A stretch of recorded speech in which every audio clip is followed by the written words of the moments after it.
అమరావతి నా రాజధాని అమరావతి. అమ్మ ఒడిలో ఓనమాలు దిద్ది అమ్మ నుడిలో మొదట నేర్చుకున్న అకారం నా అమరావతి. తెలుగమ్మ గొంతులో ప్రణవనాదం నా అమరావతి.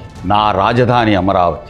ఆంధ్రజాతి చరిత్రకి ఆత్మసాక్షి అయిన నా కృష్ణమ్మ 1000 ఏళ్ళు తలలేని మొండేళ్ల పరుల పంచల బతుకులీడుస్తున్న బిడ్డల వేదన చూస్తూ ఆమె గుండె లోతుల్లో అణుచుకున్న ఆవేశాన్ని ఒక్కసారిగా ఉప్పొంగిస్తే ఆ ప్రజ్వల కెరటమే నా అమరావతి. నా రాజధాని అమరావతి. అమరావతి నాది. క్రీస్తు పూర్వం 6వ శతాబ్దికే ఇనుపయుగ సంస్కృతి కేంద్రమై ధాన్య కటకమై దక్షిణ దేశాన్నంతటికీ నాగరికత పంచిన అన్నపూర్ణ నా అమరావతి. నా రాజధాని అమరావతి. తీర్థంకరుడైన మహావీరుని తథాగతుడైన గౌతముని ప్రవచనాలు ప్రతిధ్వనించిన పుణ్యభూమి నా అమరావతి. ప్రపంచ శాంతి యజ్ఞానికి శ్రీకారంగా సాగిన అశోకుని ధర్మచక్ర ప్రబోధానికి పురిటి రాటు నా అమరావతి. నా రాజధాని అమరావతి. 3 కోటిలింగాల ముఖద్వారాలు దాటి 3 సముద్రాలను తమ పరాక్రమంతో కలిచివేసిన ఆంధ్ర రాజుల మెలిపెట్టిన మేసకట్టు నా అమరావతి. పరరాజుల పాలిటి ఉరితాడైన కొండవీటి అనవేమారెడ్డి యుద్ధ ప్రాంగణం నా అమరావతి. నా రాజధాని అమరావతి. అమరావతి నాది. రోమా దేశం నుంచి చీనా దేశం వరకు సాగిన ప్రాగ్ సాగర వాణిజ్యానికి వారధి నా అమరావతి. కలంకారి వన్నెలు కూర్చిన మజలిరవ పట్టపు మేలి జిలుగు నా అమరావతి. అంబరాన్నంటిన ఆంధ్రుల సుఖ సంపదలకు తార్కాణమైన శాతకర్ణి రాజముద్ర నా అమరావతి. నా రాజధాని అమరావతి. చరిత్రలో 1000 ఏళ్ళు నిలిచి భరతావనిలోనే అత్యున్నతమైన మానవ నిర్మిత కట్టడంపై ఒక చర్మకారుని ఛత్ర ప్రతిష్ఠ నా అమరావతి. చిత్రలేఖలాన్లోని అందాలని శిలలపై తీర్చిన ఆ ఆది శిల్పి ఉలిపదును నా అమరావతి.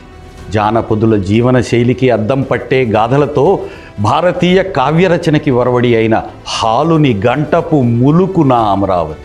నా రాజధాని అమరావతి. ప్రజ్ఞాపాఠవాలతో మహాయానాన్ని ప్రపంచపు అంచుల వరకు ప్రకటించిన ఆర్యదేవ నాగార్జున దిన్నాగుల జ్ఞానభూమి నా అమరావతి. కులరహిత సమాజానికై ఉద్యమించిన వీర పాశుపతుల గండ కత్తెర నా అమరావతి. షణ్మతాలను ఏకం చేసిన శంకర భగవత్పాదుని తర్కాలకు వేదిక నా అమరావతి. నా రాజధాని అమరావతి. అమరావతి నాది. తరతరాల తెలుగువారి తలనగరం నా అమరావతి. నేటి ఆంధ్రుల ఆశాజ్యోతి నా అమరావతి. పలాస నుంచి పెనుగొండ వరకు సాగే నవ్యాంధ్ర రాష్ట్రానికి నడిబొడ్డు నా అమరావతి. భవిష్యత్తులో ఆంధ్రుల ఆశయ సాధనకి ఆలవాలం నా అమరావతి. నా రాజధాని అమరావతి. అమరావతి నాది. Welcome to whistle.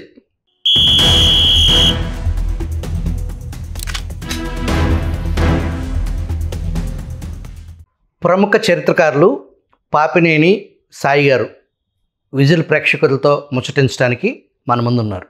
Sai Papineni గారు ఆంధ్ర నగరి, ఆంధ్ర పదం. గతంలో ఆయన అమరావతి మీద నా రాజధాని అమరావతి అని ఏదైతే ఆయన ఒక రచన చేశారో అది ప్రపంచవ్యాప్తంగా ఉన్న తెలుగువారి హృదయాలని తడిచేసి అది హృదయాన్ని తాకిన ఆ భావోద్వేగం కంటి తడి రూపంలో బయటకు వచ్చింది. అందులో నేను కూడా ఒకడిని. ఆయన స్వయంగా ఇంతకుముందు ఆయన రాసింది ఆయన చదివారు, అది మీరు విన్నారు. సాయి గారి నేపథ్యం ఏంటి, అసలు ఈ అమరావతి అనే పేరు వాసిరెడ్డి వెంకటాద్రి నాయుడు, ఆ తరువాత వచ్చిన ముఖ్యమంత్రి చంద్రబాబు నాయుడు, వీళ్ళిద్దరే ఆ పేరుకి, ఆ వాసిరెడ్డి వెంకటాద్రి నాయుడు అమరావతిని ఆ పేరును సృష్టిస్తే దాన్ని ఆ తర్వాత తెలుగుదేశం ప్రభుత్వం విభజిత ఆంధ్రప్రదేశ్ మొదటి ముఖ్యమంత్రిగా చంద్రబాబు నాయుడు ఆ పేరుని మళ్ళీ పునరుద్ధరించారు అనేది జరుగుతున్న చర్చలో అసలు అమరావతి అనే పేరు ఆంధ్రుల చరిత్రలో ఎక్కడ మొదలైంది అనేది, దానికి ఉన్న చారిత్రక నేపథ్యం ఏంటి అని తెలుసుకుందాం. సాయి గారు, వెల్కమ్ టు విజిల్. నమస్కారం అండి, ప్రేక్షకులకు కూడా నమస్కారం. ఈ ఆంధ్ర నాట అమరావతి అనే ఆ పదం చారిత్రక నేపథ్యం ఏంటండి? చరిత్ర దాన్ని 2 విధాలుగా చూడాలండి. ఒకటి లింగ్విస్టిక్గా, కొంచెం ఎటిమలాజికల్గా చూస్తే ఈ అమర అనే పదం మనకి ఋగ్వేదం నుంచే వస్తుంది. దేవతల అనే అర్థంతో వస్తుంది. దేవతల వతి అంటే దేవతల రాజధాని, దేవతల ఊరు అని అర్థం అన్నమాట. అమరావతి ఇంద్రుడి రాజధాని. తర్వాత ఏంటంటే అది మనకి జనబాహుళ్యంలో అమరావతి అనే పేరు కనిపిస్తూ ఉండింది. క్రీస్తు పూర్వం 8వ శతాబ్దం తర్వాత మనకి ఇనప యుగ నాగరికత అనేది భారతదేశంలో గంగా సింధు మైదానంలో మొదలై దక్షిణానికి విస్తరించింది. 6వ శతాబ్దానికి వింధ్యకి దక్షిణాన ఒకే ఒక్క నాగరికత కేంద్రం అమరావతి. అంటే ఇప్పుడు మన కృష్ణ ఒడ్డున అమరావతి స్తూపానికి దగ్గరలో ఉండింది. తర్వాత మనకి గుంటూరు జిల్లా చేబ్రోల్లో కూడా ఇదే కొన్ని నార్థన్ బ్లాక్ పాలిష్డ్ వేర్ అంటారు, అంటే నల్లని మెరుగుపెట్టిన కుండలు ఇక్కడ దొరికాయి. అది చాలా ఎక్స్పెన్సివ్ కుండలు ఆ కాలంలో అన్నమాట. అది ఇనపయుగ సంస్కృతిని నాగరికతని సూచించే ఆనవాళ్ళు అన్నమాట. అంటే దక్షిణ దేశంలో ఇంకా ఎక్కడా రాని కాలంలోనే అమరావతిలో నాగరికత వేళ్ళూనింది. ఈ వేళ్ళూనిన నాగరికత చుట్టూ కొన్ని బృహత్శిలలు కనిపించాయి. అవి ఇనపయుగానికి పూర్వపు బృహత్శిలలు ఉన్నాయి. బృహత్శిలా సమాధుల్ని భారతదేశంలో ఇనపయుగానితోటి అన్వయించుకుంటాం మనం. కానీ అమరావతిలో బృహత్శిలలు ఇనపయుగానికి ముందే మొదలయ్యాయి. అంటే ఈ బృహత్శిలలు ఎక్కడెక్కడికి వెళ్ళాయో అక్కడక్కడికి అమరావతి నుంచి నాగరికత విస్తరించింది అని చెప్పుకోవచ్చు. ఆ రకంగా దక్షిణ దేశానికి అంతటికీ నాగరికతనిచ్చిన ప్రాంతం అమరావతి. అంతేకాకుండా మనకి కనింగ్హామ్ గారి మునిమానవుడు, కేంబ్రిడ్జ్ యూనివర్సిటీ అనుకుంటాను, ఆయన ఒక పేలియోబాటనిస్ట్. ఆయన చెప్పేదాని ప్రకారం సౌత్ ఇండియాలో మొట్టమొదట సేద్యం చేసిన రైతులు అమరావతి చుట్టుపక్కల కృష్ణ ఒడ్డునే చేశారు. అంటే అమరావతి నాగరికతకి నాందే కాదు, దక్షిణ దేశానికి అన్నపూర్ణ కూడా. ఈ అన్నంతో పాటు నాగరికతను పంచిన అమరావతి మనది. అక్కడే మన రాజధాని ఏర్పడబోతూ ఉంది, నవ్యాంధ్ర రాజధాని. ఈ అమరావతి అనే పేరు గురించి అడిగారు కాబట్టి దాని గురించి చెప్తాను. అమరావతి ఒకప్పటి పేరు ఆ ప్రాంతానికి ధాన్య కటకము. ఎందుకంటే ధాన్యం అక్కడ స్టోర్ చేసి అక్కడి నుంచి ధాన్యం పంచారు కాబట్టి దానికి ధాన్య కటకం అనే పేరు వచ్చింది. ఈ ధాన్య కటకం అనే పేరుని సౌత్ ఈస్ట్ ఏషియా అంటే మన ఆగ్నేయాసియా దేశాల్లో అనేక చోట్ల దాన్నే మళ్ళీ వాడారు. ధాన్య కటకం పేరు ఆ దేశంలో ఎక్కడెక్కడైతే మనకి ప్రాచీన నాగరికత ఆనవాళ్ళు కనిపిస్తాయో అక్కడ ధాన్య కటకం, ధనకడ, దమకడ అనే పేర్లు కనిపిస్తూనే ఉంటాయి. ఇక్కడి నుంచి వెళ్ళిన ఆర్కిటెక్ట్స్ కానీ, సేనాపతులు కానీ, ఇక్కడి నుంచి వెళ్ళిన బౌద్ధ భిక్షువులు, సన్యాసులు, గురువులు అందరూ ప్రపంచమంతా తిరిగారు. వాళ్ళందరూ జ్ఞానాన్ని తీసుకెళ్ళి ఆ ఆనవాళ్ళని మిగిల్చారు. ఇవాళకి కూడా నాసిక్లో కానీ, సాంచి, సారనాథ్, కార్లా అన్ని చోట్ల ధాన్య కటకం పేరు కనిపిస్తూనే ఉంది. నాటి అమరావతి నాలెడ్జ్ సెంటర్ అంటారు. నాలెడ్జ్ సెంటర్ కూడా. ఎందుకంటే ఎక్కడ భుక్తి దొరుకుతుందో అక్కడే మేధావి అనేవాడు బతకగలడు. కాబట్టి న్యాచురల్గా ఏది అయితే నాగరికత కేంద్రం అవుతుందో అదే నాలెడ్జ్కి కూడా కేంద్రం అవుతుంది. కాబట్టి దాంట్లో ఏమి పెద్ద అతిశయోక్తి ఏం లేదు. ఆ తర్వాత ఏం జరిగిందంటే ఇక్కడ బౌద్ధ యుగం కొత్త పుంతలు తొక్కింది. బౌద్ధ మతం మహాయానానికి నాంది బీజం ఇక్కడే పడింది. వీళ్ళని శైలీయులు అని వేరియస్ నేమ్స్ ఉన్నాయి. మహాసాంఘికులు, శైలీయులు ఇలాంటి చాలా సంఘాలు ఏర్పడ్డాయి, అంటే బ్రాంచెస్ ఏర్పడ్డాయి. వీటిలో ఈ శైలీయులు ముఖ్యంగా 3 శైలాలు కనిపిస్తూ ఉంటాయి. ఒకటి తూర్పు, ఒకటి పడమర, ఒకటి ఉత్తరం. ఈ 3 ధాన్యకటక నగరానికి తూర్పు, పడమర, ఉత్తరంగా ఉన్న ఆరామాలు. 7వ శతాబ్దంలో హ్యోన్సాంగ్ అనే చైనా యాత్రికుడు ఇక్కడ ఒక 2 ఏళ్ళు గడిపాడు. ఈయన ధాన్యకటకంలో గడిగినప్పుడు కృష్ణానది ఒడ్డున 15 కిలోమీటర్లు ఇవాళ లెక్కలో వేసుకోండి పొడవున ఈ నగరం ఉండేది. ఇప్పుడు పతనావస్థలో ఉంది. దీనికి తూర్పున పూర్వశైలం అంటే పుబ్బశైలం అంటారు, పడమటన అపరశైలం ఆర్ అవరశైలం అంటారు, ఉత్తరాన ఉత్తరశైల అనే 3 ఆరామాలు, గొప్ప ఆరామాలు ఉన్నాయి. అక్కడ చాలా జ్ఞాన బోధ జరిగేది. చాలామంది, ఎంతోమంది ధార్మిక చింతనలో కానీ, తర్కంలో కానీ రీసెర్చర్సు, శిష్యులు, శిష్య బృందాలు అందరూ ఉండేవారు అన్నమాట. వీళ్ళందరూ ఆ మతంలో కొన్ని శాఖలకి ఉత్తర శైలీయులు, బొబ్బ శైలీయులు, అపర శైలీయులు అనే పేర్లు పెట్టారు. ఇక్కడ అమరావతిలో 2వ శతాబ్దం, క్రీస్తు శకం 2వ శతాబ్దానికి పూర్తిగా కట్టడం పూర్తి అయిన స్తూపం ఉండేది. అది ఎలియట్ అని గుంటూరు కలెక్టర్గా చేసిన ఆయన దాన్ని అంతా తవ్వకాలు చేసినప్పుడు దాన్ని లెక్క పెట్టాడు. మొత్తం ట్రిగనోమెట్రిక్ సర్వే చేసి దీని ఎత్తు ఎంత ఉండవచ్చు అంటే 140 అడుగుల పొడవు మినిమం అన్నాడు. 140 అడుగుల పొడవు అంటే ఒక 15 అంతస్తులు, 14 అంతస్తులు, 15 అంతస్తులు బిల్డింగ్, దానిపైన ఛత్రం కూడా ఉంటుంది. అంటే కుతుబ్ మినార్ కన్నా ఎత్తు, తంజావూరు బృహదేశ్వర ఆలయం కన్నా ఎత్తు, దక్షిణాదిలో మనకు అన్నిటికన్నా ఎత్తైన బిల్డింగ్ ఎల్ఐసి బిల్డింగ్ అని చెప్పుకునేవాళ్ళం మా చిన్నప్పుడు, మౌంట్ రోడ్లో ఉండేది, దానికన్నా ఎత్తైంది.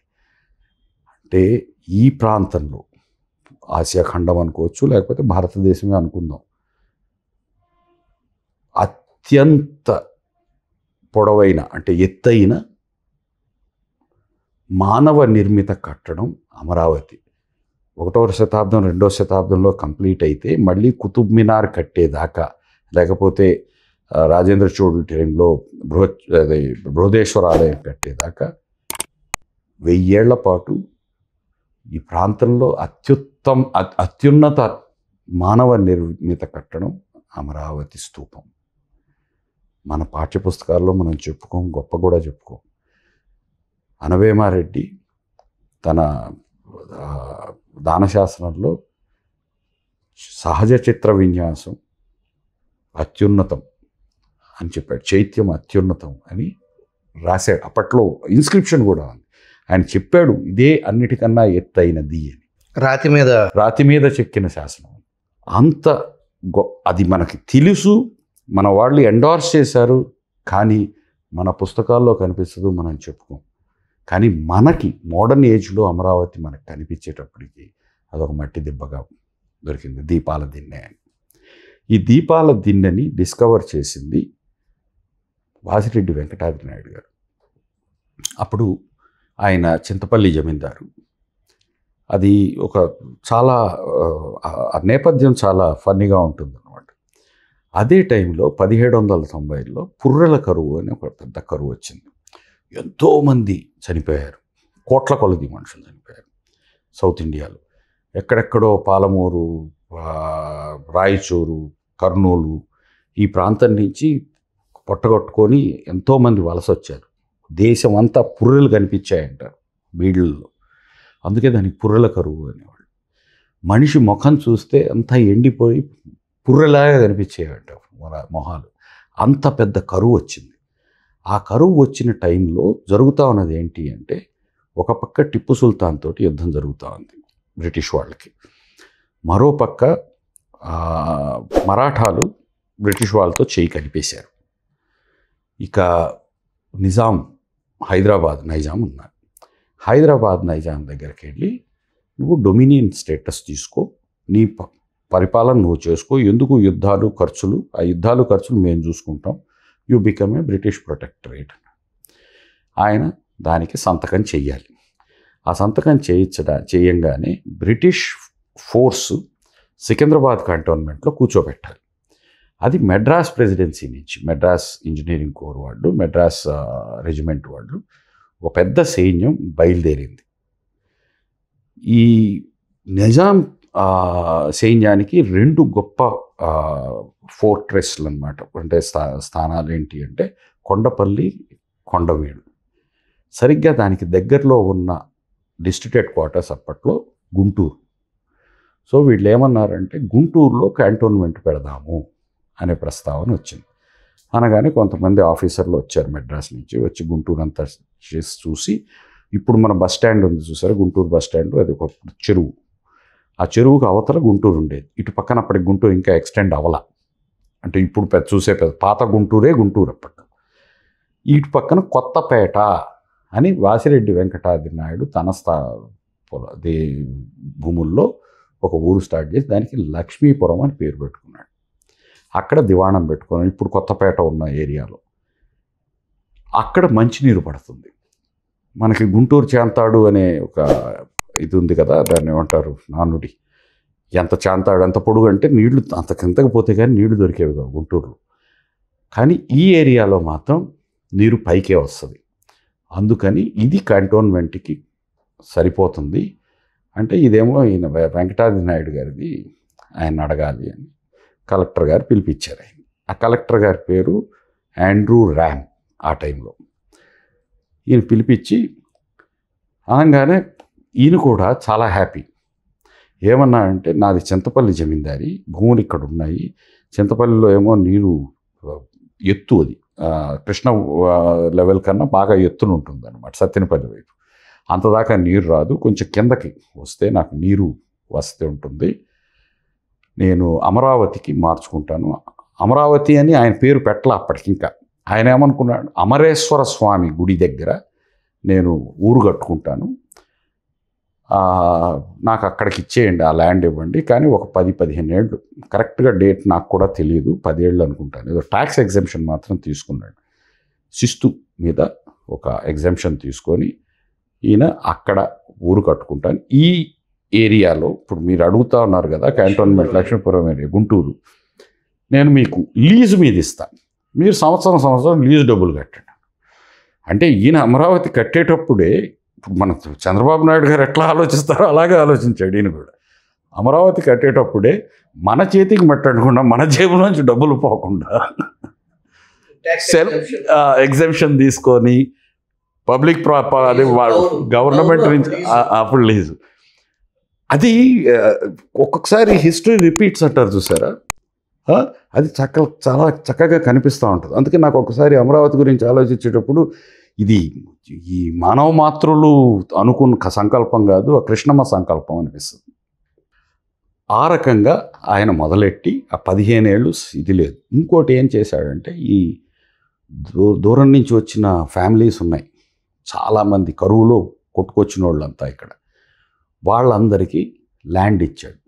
ఇదే టైంలో అప్పుడు గవర్నర్ బకింగ్హామ్ అని ఆయన, ఈయన ఏం చేశాడంటే కర్నూలు ఏరియాలో రైతువారి పద్ధతి తర్వాత వచ్చింది, రైతువారి ఒక 15-20 ఏళ్ల తర్వాత వచ్చింది, దీన్ని ఎక్స్పెరిమెంటల్గా స్టార్ట్ చేశాడు.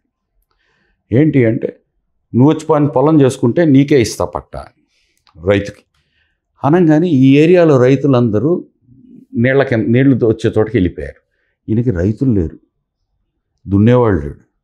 అప్పుడు ఏం చేశాడంటే, ప్రతి కుటుంబంలో 12 ఏళ్ల కన్నా ఎక్కువ వయసు ఉన్న మగవాడిని ఒక యూనిట్గా కన్సిడర్ చేసి, ఒక యూనిట్కి 1 హెక్టేర్ దాదాపు ల్యాండ్ ఇచ్చేశాడు, మిరాసి ఇచ్చేశాడు, రేషన్ కార్డు ఇచ్చినట్టు, పట్టా ఇచ్చినట్లు అనమాట. మీరు ఇప్పుడు నీ దగ్గర 5 కొడుకులు ఉన్నారు, నువ్వు ఉన్నావు పెద్ద ఆయన, మొత్తం కలిపి 6 యూనిట్లు ఇంటూ 6 హెక్టేర్లు అంటే 6 ఇంటూ 2.5 ఎకరాలు, ఇది నీ పొలం.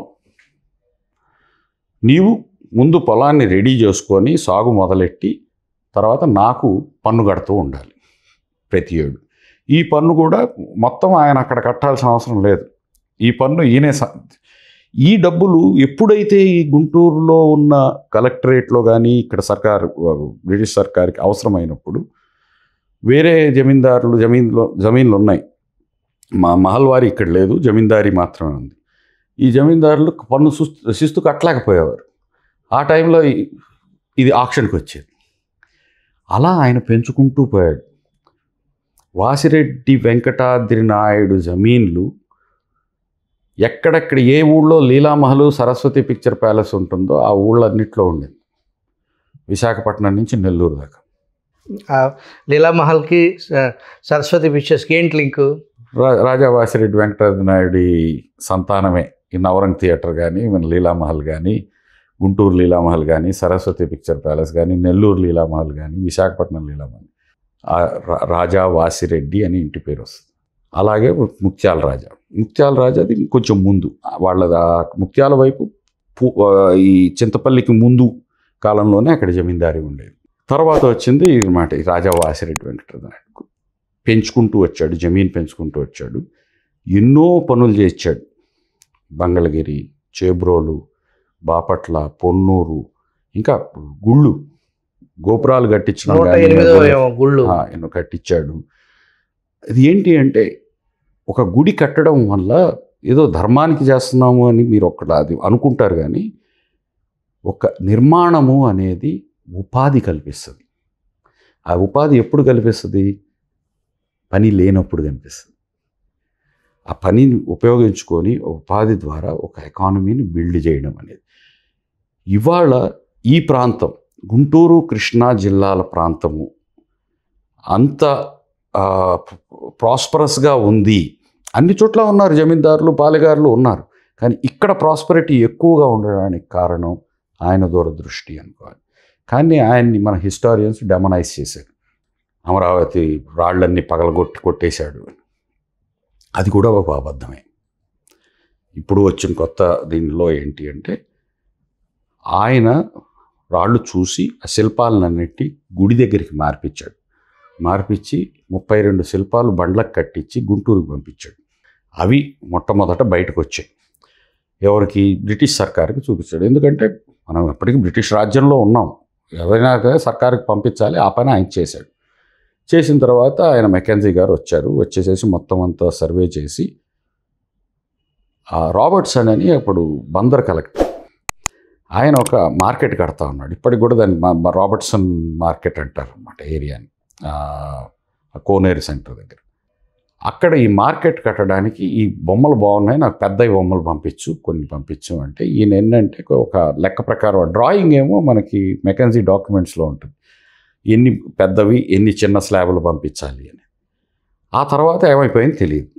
వీటి బొమ్మలు మాత్రం, ఈ స్కెచెస్ మాత్రం మెడ్రాస్లో ఉన్నాయి కొన్ని. తర్వాత వచ్చిన వాళ్ళు ఈ స్కెచెస్ కనిపిస్తున్నాయి, రాళ్ళు కనపట్లేదు, ఇదంతా ఇక్కడ జమీందారు తాత అంటే అప్పుడు మనవడు ఉన్నాడు జమీందారు తాత వెంకటాద్రి నాయుడు మొత్తం అంతా పొడిగొట్టేసి సున్నం చేశాడు అని చెప్పేసి ఒక మొదలైంది. అదే మెడ్రాస్లో బాంబేలో కూడా రికార్డ్ చేసేసారు. So he has become the destroyer of Amaravati అన్నమాట. కానీ తర్వాత ఏమని తెలిసిందంటే ఎలియట్ గుంటూరు కలెక్టర్గా ఉన్నప్పుడు ఈ రాబర్ట్సన్ మార్కెట్ కూలిపోతే ఈ రాళ్ళు కొన్ని చోట్ల అక్కడక్కడ దొరికాయి. ఇక్కడ స్కెచెస్ ఏ రాళ్ళు అయితే వెంకటాద్రి నాయుడు పొడి చేసి సున్నం చేశాడు అన్నారో ఆ రాళ్ళు అక్కడ కనిపించాయి. ఇవి కాకుండా కొన్ని ప్రైవేట్ హౌసెస్లో కనిపించాయి. అంటే ఇక్కడి నుంచి బందర్ ట్రాన్స్ఫర్లో అప్పటి ఏజెంట్స్ కానీ గవర్నమెంట్ ఆఫీసర్స్ దొరలు కానీ కొన్ని అమ్ముకున్నారు. దానికి కూడా ఒక లాజిక్ ఉంది. ఏంటి అంటే ఇక్కడ ఎక్స్కవేట్ చేయాలి అంటే చాలా ఖర్చుతో కూడుకున్న పని, గవర్నమెంట్ డబ్బు లేదు. ఒకటో రెండో పెద్ద ఒక రిచ్ కస్టమర్కి అమ్మేస్తే ఆ డబ్బులతోటి ఒక వాచ్మెన్ని పెట్టుకోవచ్చు, కొంత లేబర్ కొనుక్కోవచ్చు అనేది వాళ్ళ ఉద్దేశం అన్నమాట. ఇలాంటి పనులు జరిగాయి, కానీ అవి రికార్డ్ చేయలేరు కదా, అది రికార్డ్ చేయలేదు. సో రికార్డెడ్ హిస్టరీలో కొన్ని కనపడవు మనకి.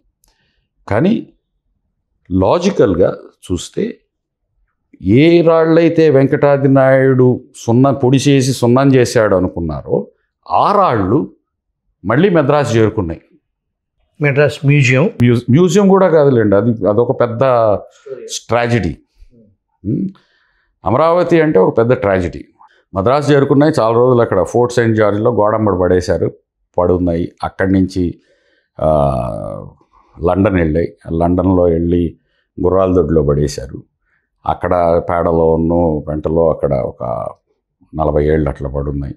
తర్వాత మెల్లిగా బ్రిటిష్ మ్యూజియం చేరాయి. ఇవాళ చాలా బాగా ప్రిజర్వ్ చేసిన రాళ్ళు ఎక్కడున్నాయంటే బ్రిటిష్ లండన్లో ఉన్నాయి.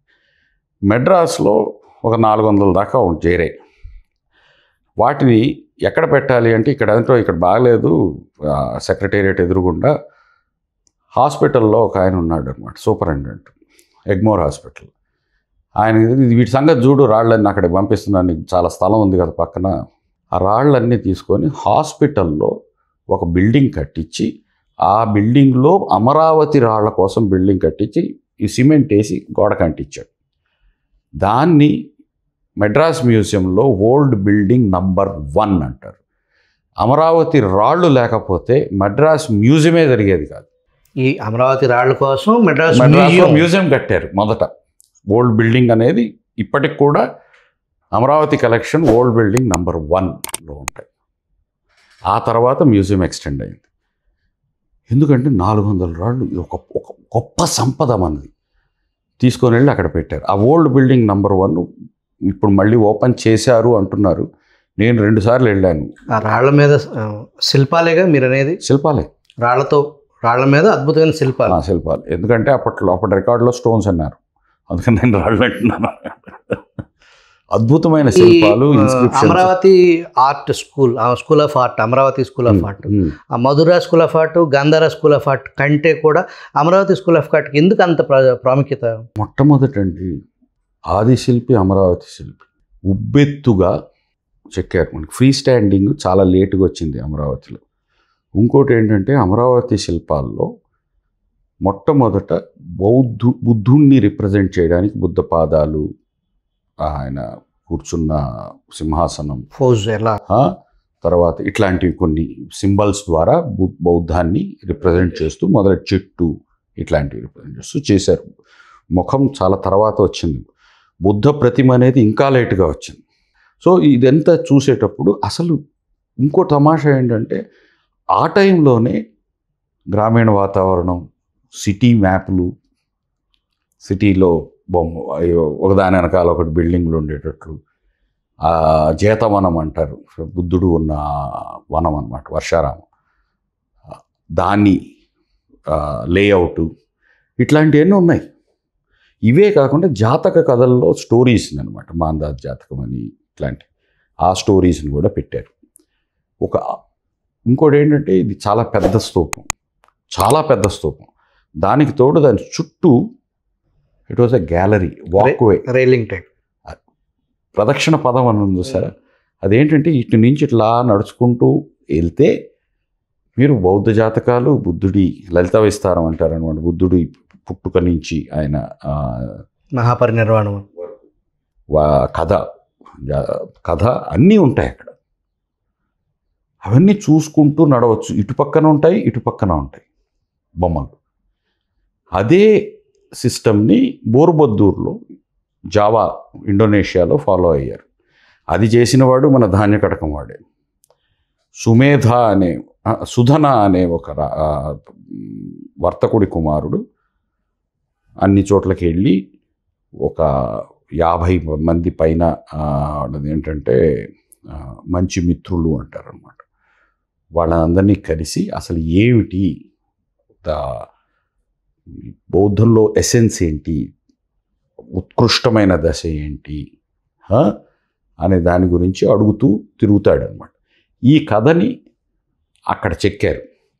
ముందు బుద్ధుడి లలిత విస్తారం, దాని తర్వాత 480 స్లాబ్స్లో ఈ సుధనుడి కథే ఉంటుంది. అక్కడ ఉన్న 700లో బుద్ధ జాతకం, బుద్ధుడి జీవిత చరిత్ర ఉంటుంది లలిత విస్తారం. దాని తర్వాత అపెండిక్స్ ఆఫ్ లలిత విస్తారం ఈజ్ గండవ్యూహం అని ఈ సుధనుడి కథ. ఈ సుధనుడు ఎవరు అంటే ధాన్యకటకంలో పుట్టిన వర్తకుడి కొడుకు. అంత కనెక్షన్ ఉంది మనకి అక్కడికి. బోర్బొద్దూర్ ప్రపంచంలోనే పెద్ద కట్టడం బౌద్ధ, మీరు చూసుంటారు, నేను ఫోటో కావాలంటే పంపిస్తాను. దానిలో 80% సుధనుడి కథే ఉంది, ఒక మన ధాన్యకటకపు కుర్రవాడి కథే ఉంది. అంత కనెక్షన్ ఉంటుంది. ఈ ధాన్యకటకం గొప్పతనం గురించి చెప్పే ముందు మళ్ళీ అమరావతి అంటే ఈ అమరావతిలో అంటే ధాన్యకటకానికి అవరశైలం అంటే ఇప్పుడు అమరావతి మన స్తూపం ఉంది కదా, దాని పక్కన ఉన్న ఒక కొండ, మోస్ట్ ప్రాబబ్లీ వైకుంఠపురం కొండ. వైకుంఠపురం కొండ తమాషా ఏంటంటే కృష్ణమ్మ ఒక పాయ ఇట్లా వెళ్తుంది అక్కడ వైకుంఠపురం దగ్గర, టర్న్ తీసుకుంటుంది. అది because of that centrifugal force అక్కడ డెప్త్ ఎక్కువ ఉంటుంది. మనకి ఈ అండర్ వాటర్ ఎక్స్క్లవేషన్ ఒక ఆఫ్టర్నూన్ చేశారు మనకి. దాంట్లోనే చాలా దొరికాయి. మనకి ఎక్స్కవేషన్ చేయలే. ఆంధ్రప్రదేశ్లో మనకి ఆర్కియాలజిస్ట్ని రానియం, ఎందుకంటే వాడు ఏదన్నా చూశాడంటే మళ్ళీ మన ల్యాండ్ పోద్దేమో అని భయం మనవాడు. ప్రతి చోట మెరైన్ ఆర్కియాలజిస్ట్ కానీ వాళ్ళు అన్ని చోట్ల అన్ని రాష్ట్రాల్లో పనిచేస్తారు, కానీ ఆంధ్రప్రదేశ్లో అడుగుపెట్టిన వాళ్ళ మనం. ఇక్కడ దాన్ని ఏమంటారు, మన వైకుంఠపురం దగ్గర అపరశైలం అంటే పశ్చిమ శైలం అనుకుంటే, పెనుమాక తూర్పు శైలం, ఈ మధ్యలో 15 కిలోమీటర్లు ధాన్యకటక మహాపట్టణం ఉండింది. ఇప్పుడు పతనావస్థలో ఉన్న పట్టణం, 3 అంతస్తుల బిల్డింగ్స్ నది ఒడ్డున ఉండేవి అని హ్యూయన్సాంగ్ చెప్పాడు. ఎక్కడండి అది? పెనుమాక నుంచి వైకుంఠపురం అంటే ఎగ్జాక్ట్లీ ఏదైతే 29 గ్రామాలు ఏదైతే ఉన్నాయో అదే కదా, రెండు కొండల మధ్య. అది మనకు బాబు గారికి ఎవరు చెప్పారంటే కనకదుర్గమ్మ పిలిచి కింద కూర్చోబెట్టుకొని చెప్పు ఉండాలి, లేకపోతే కృష్ణమ్మ చెప్పు ఉండాలి. ఇంకెవరు చెప్తారండి? కరెక్ట్గా అనమాట. Green field capital of Amaravati is coming exactly in the same place where the old metropolis వస్తే. అటు పక్కకు పోతే విజయపురి, విజయవాడ, విజయవాటిక, విజయకాంతాపురం, ఎన్ని పేర్లు ఉన్నాయో దానికి మనకే తెలియదు. వేజాభద్ర ఇట్లాంటి పేర్లన్నీ కనిపిస్తూ ఉంటాయి. This was the city. మళ్ళీ ఎక్కడైతే మన ప్రాచీన రాజధాని ఉందో అప్పుడు ప్రపంచంలో ఉన్న జీడిపిలో 60% జీడిపి ఇక్కడ ఉండింది, ఇండియా. రోమన్స్, ప్లీనీ వాళ్ళందరూ ఏడ్చారు. ఇక్కడ మొత్తం మనం ది బ్యాలెన్స్ ఆఫ్ పేమెంట్స్ ఇది దిస్ థింగ్, మన సిల్వర్ను గోల్డ్ అంతా పోతా ఉంది, మైసోలియా పోతుంది. మైసోలియా అంటే ఇదే ప్రాంతం. ఆ కాలంలో డిపిక్షన్స్ కానీ, ఒక హాలుడి ఇవి కానీ, మనం వీటి మీద చూసేవి, ద ఆర్టిసన్స్ వాళ్ళు ఇచ్చిన దానాలు చూస్తే ఎంత ఇగాలిటేరియన్ సొసైటీ అంటే, సొసైటీలో ఉండే సంపద బాటం వరకు వెళ్ళింది. అంటే అంత సంపద ఉండింది, అంత వర్క్మన్షిప్ ఉండింది, అంత మ్యానుఫ్యాక్చరింగ్ ఉండింది. ట్యాక్స్ పేయర్స్ కామన్ పూల్ మనీని పంచబడింది. కామన్ పూల్ మనీ రాజుతో సంబంధమే లేదు. ప్రతి కార్పొరేషన్ దేవర్ మింటింగ్. ఓకే. ప్రతి urban centre was a manufacturing centre. ఎన్ని అర్బన్ సెంటర్స్ అండి! నేను కూర్చొని ఆ కాలంలో లెక్కేస్తా ఉంటే 150 సిటీలు కనిపిస్తూ ఉన్నాయి కృష్ణా గోదావరి మధ్యలో. అంత గొప్ప సంపద ఇక్కడికి వచ్చింది. 6వ శతాబ్దం వరకు we were able to maintain. ఆ తర్వాత 17వ శతాబ్దం వచ్చేటప్పటికి ఆ 50% నుంచి 24%కి వచ్చింది. అదే చాలా గొప్ప. బ్రిటిష్ వాళ్ళు వెళ్ళిపోయేటప్పటికి 4%కి వచ్చింది. వరల్డ్ జీడిపిలో మన షేర్ ఫ్రమ్ దిస్ ల్యాండ్. ఆయన డాల్ రింపుల్ కొత్త పుస్తకం వచ్చింది, గోల్డెన్ రోడ్ అని. దాంట్లో ఆయన రాస్తాడు, సిల్క్ రోడ్లో సాగిన వాణిజ్యం ఈ వాణిజ్యంలో పదో వంతు కూడా ఉండదు. ఈ చారిత్రక అంశాన్ని, ఈ పచ్చి నిజాన్ని ఈ పిల్లల పాఠ్యపుస్తకాల్లో పెట్టకపోవటం నేరంతో సమానం కాదు. ప్రాబ్లం ఉంటే ఇంకోటి కూడా ఉంది మనకి. మనము ఇప్పుడు పెరిప్లస్లో చూపించిన పోర్ట్స్ ఉన్నాయి. 1000 కిలోమీటర్ల పొడుగున్న ఆంధ్ర కోస్ట్లో ఒకటి కనపడదు మనకి. అన్నీ తమిళనాడులో పెట్టేసుకున్నారు వాళ్ళు. కాల్పట్టణము, పెడపోలిస్, పెద్దపల్లి, కొత్తపట్నం, కోటీసు, అంటే ఒంగోలు కొత్తపట్నం కదా, పైన ఉంది అనమాట. ఇప్పుడు గొట్టిప్రోలు అని చెప్పి ఆ పక్కనే కొత్తపట్నం పక్కన దొరికింది. ఇట్లా ప్రతిదీ పోడుక అంటే పాండిచేరి అని, అది పాదపట్నం ఇక్కడ మన ఒంగోలు దగ్గర కోసం పాదర్తో వస్తుంది. ఇట్లా చాలా ఉన్నాయి. కానీ ఇక్కడ ఏంటంటే ఎక్కడ ఎక్స్క్వైట్ చేయలే. దొరకడం మళ్ళీ రోమన్ కాయిన్స్ మ్యాక్సిమం ఎక్కడ దొరికాయి ఇండియాలో అంటే ఆంధ్రాలో దొరికాయి. రోమన్ కాయిన్స్ ఆంధ్రాలో మొట్టమొదటి దొరికింది నెల్లూరు దగ్గర పడుగుపాడులో దొరికాయి. ఆ తర్వాత ఎతికితే అమరావతిలో ఒకరోజు సెర్చ్లో ఇండియాస్ బిగ్గెస్ట్ నిధి దొరికింది రోమన్ కాయిన్స్ తోటి. తర్వాత ఎతకలా, అమరావతిలో ఎతకలా, మోటుపల్లిలో ఎతకలా, ఘంటసాలలో ఎతకలా. ఇంకా అసలు కరెక్ట్గా మ్యాపింగ్ చేసి ఎతికితే దగ్గర మన సాహిత్యంలో కనిపించే పోర్ట్లన్నీ సరిగ్గా వెతుకులాడితే దగ్గర 50, ప్రతి 10 కిలోమీటర్లకి ఒక ఎస్ట్యూరీ, ఒక పోర్ట్ ఉంటుందండి ఆంధ్రప్రదేశ్లో. 100 పోర్ట్స్ కనపడాలి మనకి, ఏన్షియంట్ పోర్ట్స్. చేయలేదు మన వాళ్ళు. మెరైన్ ఆర్కియాలజీ, మన నేషనల్ ఇన్స్టిట్యూట్ ఆఫ్ ఓషియోనోగ్రఫీ అని ఉంది గోవాలో. వాళ్ళు ప్రతి ఏడు ఏఎస్ఐ నుంచి కోస్టల్ ఎక్స్ప్లోరేషన్ కోసం పర్మిషన్ తీసుకుంటున్నారు. గత 30 ఏళ్లుగా ప్రతి ఏడు తీసుకున్నారు ఆంధ్రప్రదేశ్ కోస్ట్ ఎక్స్ప్లోరేషన్ చేస్తామని. చేసి లెటర్ పంపిస్తారు ఆంధ్రప్రదేశ్ గవర్నమెంట్కి, హైదరాబాద్కి. కానీ దానికి ఇప్పటిదాకా ఎప్పుడు రిప్లై అవ్వలేదు మన గవర్నమెంట్.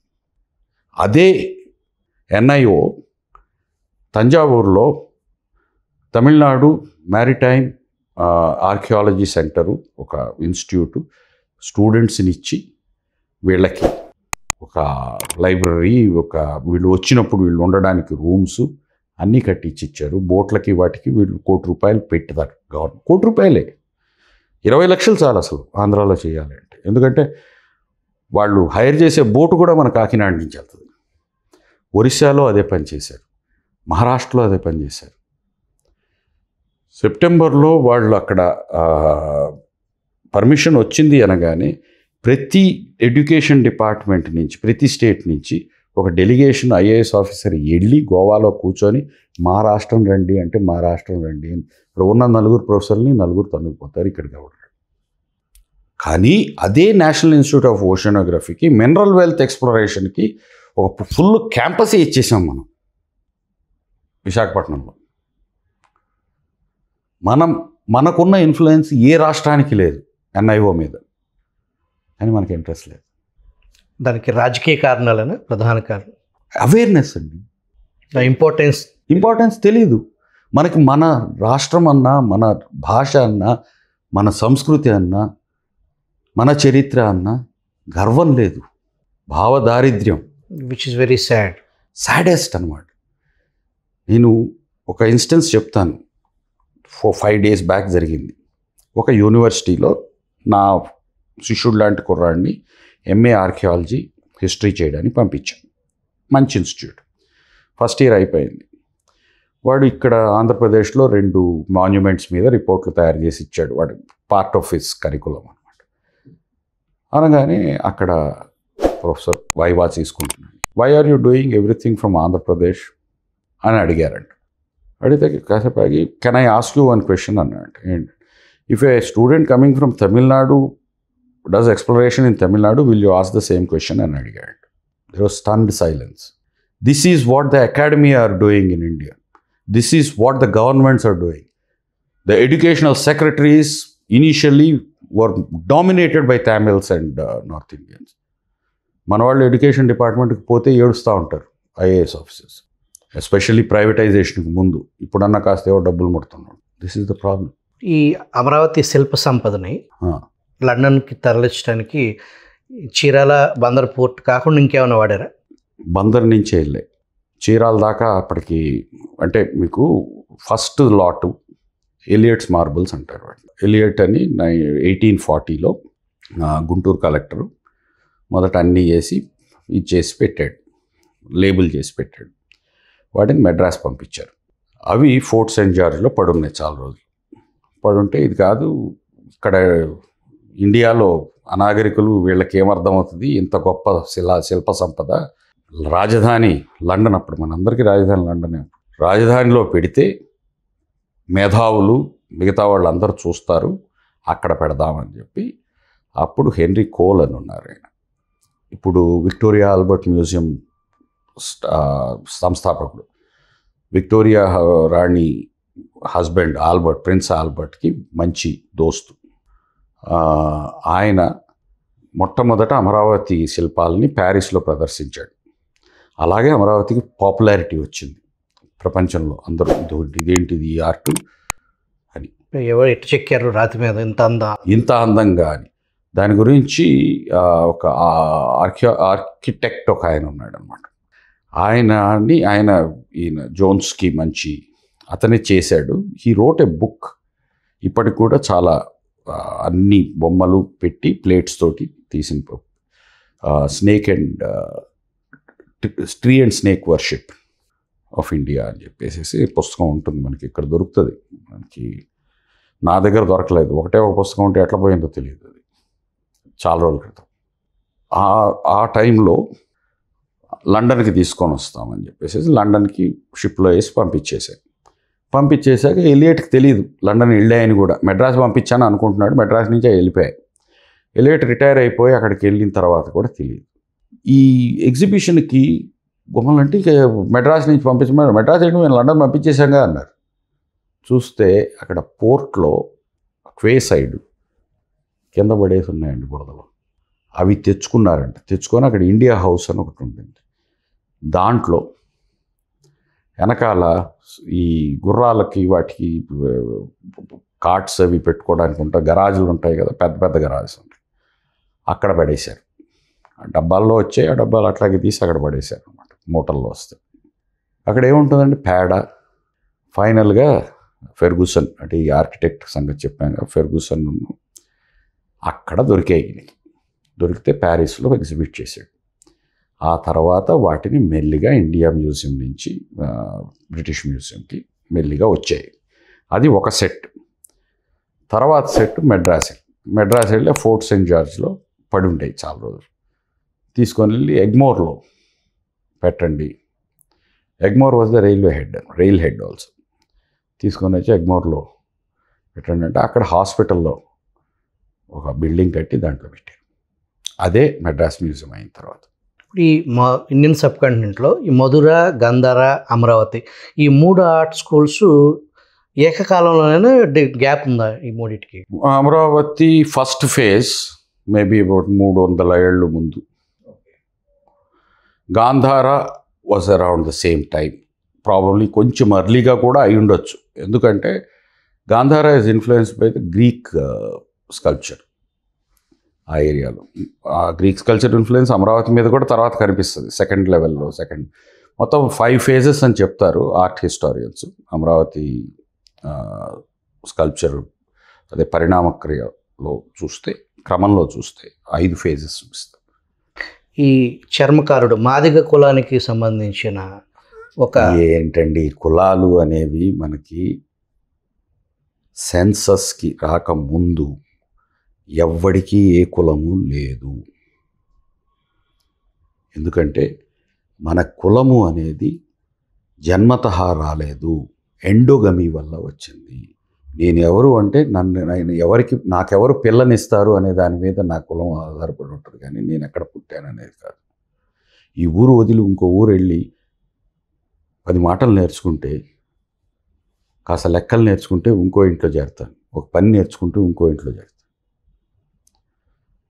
కాబట్టి వీళ్ళందరూ వాళ్ళు అనుకునే చర్మకారుడు కూడా అప్పుడు మా శాతవాహన పీరియడ్లోను ఓల్డ్ ఆంధ్ర ఎంపైర్లో ఇవాళలాగా వెలివేయబడ్డ వాడు కాదు.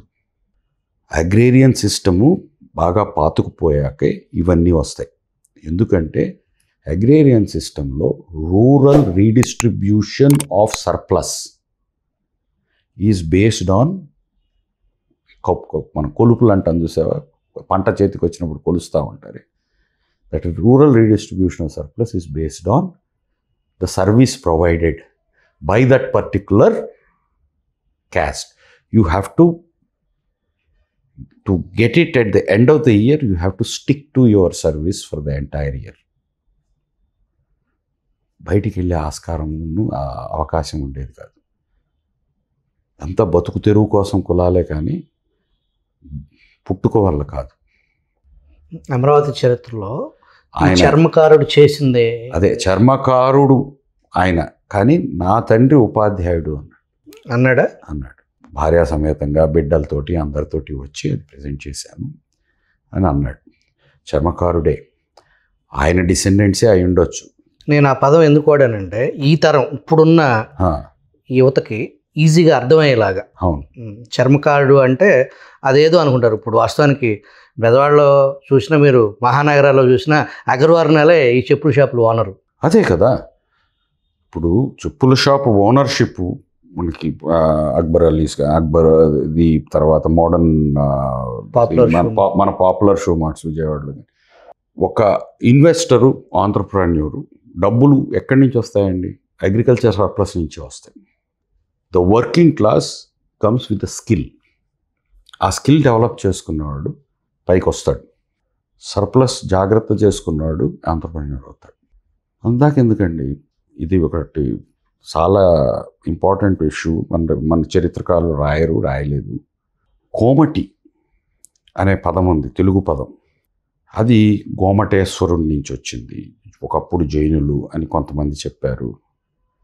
అసలు ఆ కోమటి అనే పదంలో ఉన్న గొప్పతనం మన వాళ్ళకి తెలియదు. ఎందుకు అంటే మిడీవల్ ఏజెస్లో, అంటే మధ్యయుగాల్లో ప్రపంచం అంతా ట్రేడింగ్కి ఒక భాష ఏది అంటే ఫ్రెంచ్. ఎందుకంటే Frankish empire was the centre of civilisation. Trade French was the leases, అదే దాన్ని ఏమంటారు, లింగ్వా ఫ్రాంకా, అంటే అన్ని చోట్ల చెల్లుబాటు అయ్యే భాష ఫ్రెంచ్, ట్రేడ్ ఫ్రెంచ్ అనమాట. ఈ ఫ్రెంచ్లో ఒక మర్చెంట్ ప్రిన్స్ని ఏమంటారు ఇవాళ, కామ్టీ అంటారు. ఇక్కడ బాగా రిచ్ మర్చెంట్స్, ఒక 5,000 10,000 మంది సోల్జర్సు, ఒక పెద్ద ప్యాలేషియల్ హౌసెస్. రాజులకు కూడా ఈ టీవీ అబ్బదు అని చెప్పి శ్రీనాథుడు లాంటి వాళ్ళు, ఎర్రాప్రగడ్ లాంటి వాళ్ళు చెప్పారు. అంత గొప్పగా బతికినోళ్ళు, యుద్ధాలని, రాజ్యాలని, రాజుల్ని శాసించిన వాళ్ళు. ఎప్పుడైనా అంతే, రాజకీయ నాయకుడు మాట వినాల్సిందే. ఇప్పుడు పారిశ్రామికవేత్తలు రాజకీయ నాయకుల్లాగా ఎప్పుడైనా అంతే, ఎక్కడైనా అంతే అండి. వాళ్ళని కోమటి అన్నారు, మర్చెంట్స్ వచ్చి కోమటి అన్నారు. ఈ కోమటి అనే పేరు బాగుంది. అందుకే రెడ్డి రాజుల్లో వెల్నాటి రాజు వేమారెడ్డి. వెల్నాడు అంటే mercantile capital of East Coast. తర్వాత చోళులు కిందకి వెళ్ళినప్పుడు చోళ ఎంపైర్ అంటారు అన్నమాట, మర్కంటైల్ ఎంపైర్. అంతకుముందేమో ఈస్టర్న్ చాళుక్య మర్కంటైల్ ఎంపైర్, తర్వాత గాంగా మర్కంటైల్ ఎంపైర్. ఈ వెలనాడులో చందోలు పరిపాలించిన రెడ్డి రాజు తనని తాను పెదకోమటి వేమారెడ్డి అని. కోమటి అంటే మర్చెంట్, గ్రేట్ మర్చెంట్ ప్రిన్స్ అని పెదకోమటి. అది మనకు తెలియదు, మన చరిత్రకారులు చెప్పలేదు. మా ఫ్రెండ్స్ ఉన్నారు, కోమటి ఫ్రెండ్స్ చాలామంది ఉన్నారు నాకు. ఆర్యవైశ్యులు ఎందుకయ్యా? కోమటి అనే పదానికి ఉన్న గొప్పతనం ఆర్య వైశ్య మూడో కులానికి ఎక్కడి నుంచి వస్తుంది? పైగా రెండు ఒకటి కాదు. అవునో కాదో అది వేరే విషయం, అది నమ్మకానికి సంబంధించిన విషయం. నేను అనేది you are the prince of merchants అని పేరు నీ కులానికి ఉన్నప్పుడు నేను పోయే మూడో కులము, ఆర్యుల్లో మూడో కులం అని ఎందుకు చెప్పుకోవాలి? ఫైనల్గా సాయి గారు, అమరావతికి, నవ్యాంధ్రప్రదేశ్ అమరావతికి, విభజిత ఆంధ్రప్రదేశ్ అమరావతికి రాజధాని, ఆంధ్రప్రదేశ్కి రాజధాని అమరావతి పెట్టడాన్ని మీరు ఏ రకంగా సమర్థిస్తారు? 3 ప్రాంతాలకు సంబంధించి అది ఏ రకంగా జస్టిఫికేషన్, దాంట్లో ఆంధ్రజాతి చరిత్ర ఉన్న లింక్? 6 పుష్కరాల క్రితం అడగాల్సిన ప్రశ్న వాళ్ళు అడుగుతున్నారు. ఆ రోజు విజిల్ లేదు వాస్తవానికి. మీరు రాస్తానే ఉన్నారు, నేను వాగుతానే ఉన్నాను. 6 పుష్కరాలు 72 ఏళ్ల క్రితం, నేను పుట్టక ముందు. కాకపోతే ఇప్పుడున్న యువతకు కూడా మనం మీ ద్వారా తెలియపరచాలనే ఉద్దేశం. ఆంధ్ర రాష్ట్రం మొట్టమొదట ఆవిర్భావం అయ్యింది 1414లో కాదు, 2014లో కాదు, 1953లో. అప్పుడు ఇవాళ కూడా మీరు ఒక మ్యాప్లో చూపించగలను నేను. గీత గీస్తే కుప్పం నుంచి ఒక పక్క, పెనుగొండ నుంచి కానీ అదేంటి హిందూపురం నుంచి ఒక గీత, తడ నుంచి ఒక గీత, ఫార్దెస్ట్ ప్లేస్కి ఒక గీత గీయండి. ఒకటి సముద్రం మీద నుంచి వెళ్తుంది, సముద్రం మీద నుంచి వెళ్ళలేం కాబట్టి నేల మీదకి తీసిన గీత తీస్తే ఆ 3 కన్వర్జ్ అయ్యే ఒకటే ఒక ప్లేస్ అమరావతి. ఫార్దెస్ట్ అంటే అతి దూరమైన ప్రాంతం నుంచి అమరావతికి ఈక్వి డిస్టెన్స్ ఉంటుంది. మన రాజ్యానికి, మన రాష్ట్రానికి నడిబొడ్డు అమరావతి. కృష్ణమ్మ నీళ్లు ఉన్నాయి, రోడ్డు కనెక్టివిటీ ఉంది, రైలు కనెక్టివిటీ ఉంది. బైరాజికి ఎగువనంతా మెట్ట ప్రాంతం.